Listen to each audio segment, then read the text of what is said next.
Breaking news చూస్తున్నాం. CM Chandrababu ఇవాళ గుజరాత్ వెళ్లనున్నారు. గుజరాత్ లో కేంద్ర పునరుత్పాదక ఇంధన శాఖ ఆధ్వర్యంలో జరగనున్న సదస్సుకు ఆయన హాజరు కానున్నారు. గాంధీనగర్ లో global renewable energy investors meet జరగనుంది. 3 రోజుల పాటు జరగనున్న సదస్సును ప్రధాని మోడీ ప్రారంభిస్తారు. గుజరాత్, ఏపీ, తెలంగాణ, మధ్యప్రదేశ్, రాజస్థాన్, కర్ణాటక, ఉత్తరప్రదేశ్ రాష్ట్రాల భాగస్వామ్యంతో ఈ ఇన్వెస్టర్స్ సదస్సు జరగనుంది.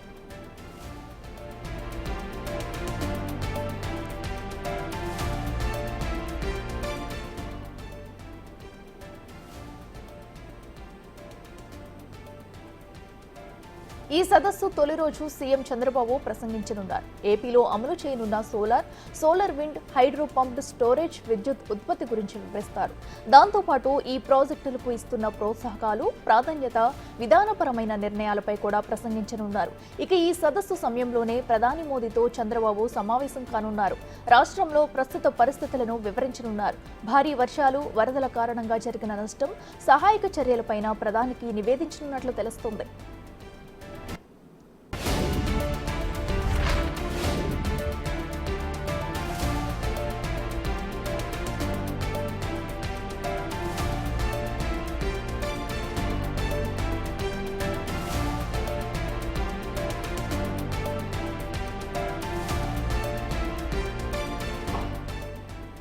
ఏపీలో వరదల కారణంగా జరిగిన నష్టానికి కేంద్రం ఆర్థికంగా సహకరించాలని చంద్రబాబు కోరనున్నట్లు తెలుస్తుంది.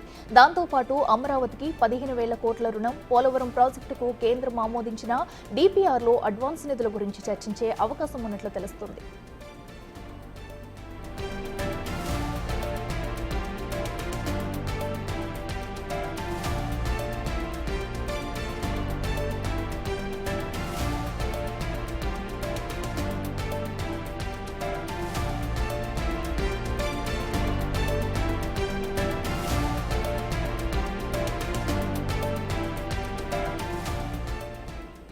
ఇదే అంశానికి సంబంధించి మరింత సమాచారం మా ప్రతినిధి శివ లైవ్ లో అందిస్తారు.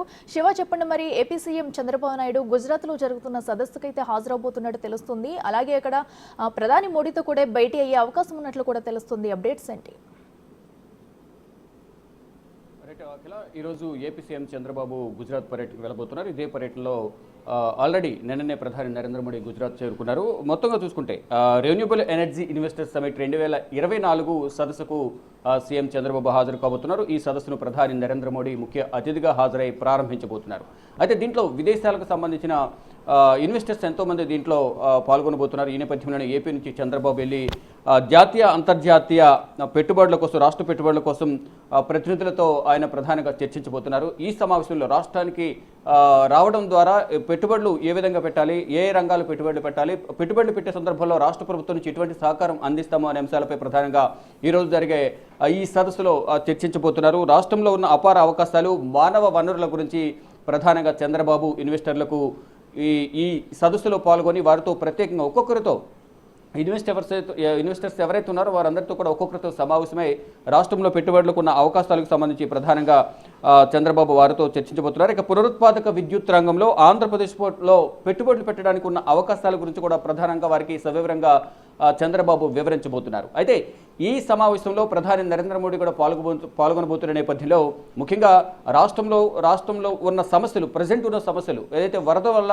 భారీ వర్షాల వల్ల, వరదలు ఏర్పడడం వల్ల రాష్ట్రానికి ఏర్పడిన నష్టం, ఇప్పటికే కేంద్ర వ్యవసాయ శాఖ మంత్రి శివరాజ్ సింగ్ చౌహాన్ ఆధ్వర్యంలో కేంద్ర అధికారుల బృందం ఇటు ఆంధ్ర, తెలంగాణలో పర్యటించింది. ఇటు ఆంధ్రప్రదేశ్కు సంబంధించి ఇప్పటికే నివేదికను కూడా కేంద్ర హోంశాఖకు శివరాజ్ సింగ్ చౌహాన్ అందజేశారు. అయితే దానికి సంబంధించి నష్ట నివారణకు సంబంధించి, నష్టానికి సంబంధించి, వరద నష్టం ఎంతైతే ఉందో దానికి సంబంధించి కేంద్ర ప్రభుత్వం సహకారం అందించాలి అనే అంశాలపై కూడా ఈ సదస్సులో పాల్గొన్న సందర్భంలో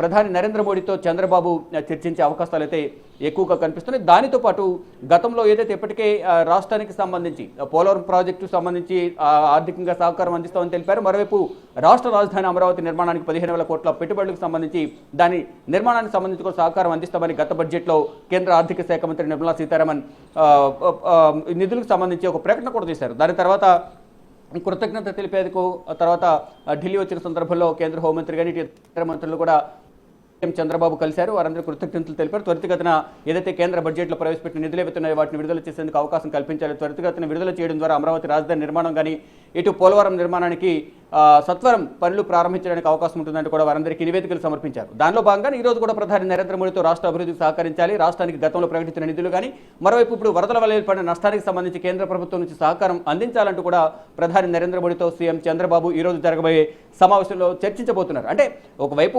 ఇన్వెస్టర్స్ను రాష్ట్రానికి రావాలని ఆహ్వానించడంతో పాటు రాష్ట్రానికి ఉన్న సమస్యలను ప్రధాని నరేంద్ర మోడీ దృష్టికి తీసుకువెళ్లేందుకు ఈ పర్యటన వినియోగించుకునే విధంగా చంద్రబాబు ఆలోచిస్తున్నట్టు తెలుస్తుంది. మరోవైపు ప్రధానంగా ఈరోజు ఈ ఇన్వెస్టర్ సదస్సులో ప్రధాని నరేంద్ర మోడీ కూడా పాల్గొని మరోవైపు వందే భారత్ సంబంధించి తొలే వందే భారత్ మెట్రో రైలును కూడా ప్రధాని నరేంద్ర మోడీ ఈరోజు ప్రారంభించబోతున్నారు. అయితే తొలిసారి ప్రధానిగా మూడోసారి ప్రమాణ స్వీకారం చేసిన తర్వాత జూన్లో ప్రధానిగా నరేంద్ర మోడీ మూడోసారి ప్రధానమంత్రిగా ప్రమాణ స్వీకారం చేశారు.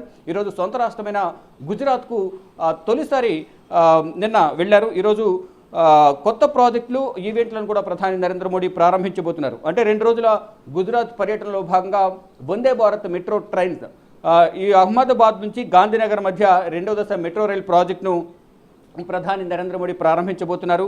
అహ్మదాబాద్ కచ్ మధ్య కొత్త వందే భారత్ రైలు ప్రధాని నరేంద్ర మోడీ ప్రారంభించబోతున్నారు. అంటే ఈ ఇన్వెస్టర్స్ సదస్సులో సీఎం చంద్రబాబు పాల్గొనడంతో పాటు రాష్ట్రంలో పెట్టుబడులు పెట్టడానికి ఇన్వెస్టర్స్కు ఉన్న అవకాశాలు, ఒకవేళ ఇన్వెస్టర్స్ పెట్టుబడులు పెట్టడానికి వస్తే వారికి త్వరితగతిన ఏ విధంగా పనులు పూర్తి చేసి అంటే భూములు కేటాయించడం కానీ ఆ ప్రాజెక్టుకు అవసరమైన అన్ని వనరులను సమకూర్చడం, ఏ విధంగా సమకూర్చుతాము, ఏ రంగాల్లో పెట్టుబడులు పెట్టేందుకు అవకాశం ఉంది అనే దాని అంశాలపై కూడా ఇన్వెస్టర్లను ఆహ్వానించేందుకు సీఎం చంద్రబాబు ఈ సమావేశంలో పాల్గొనబోతున్నారు. మరోవైపు ప్రధాని నరేంద్ర మోడీతో సమావేశమై రాష్ట్ర పరిస్థితులపైన, వరద నష్టానికి సంబంధించి కేంద్ర ప్రభుత్వం ఎంతవరకు నిధులు విడుదల చేయాలి అనే అంశాలపై కూడా ప్రధాని నరేంద్ర మోడీ దృష్టికి సీఎం చంద్రబాబు తీసుకుని వెళ్ళబోతున్నారు. అఖిల.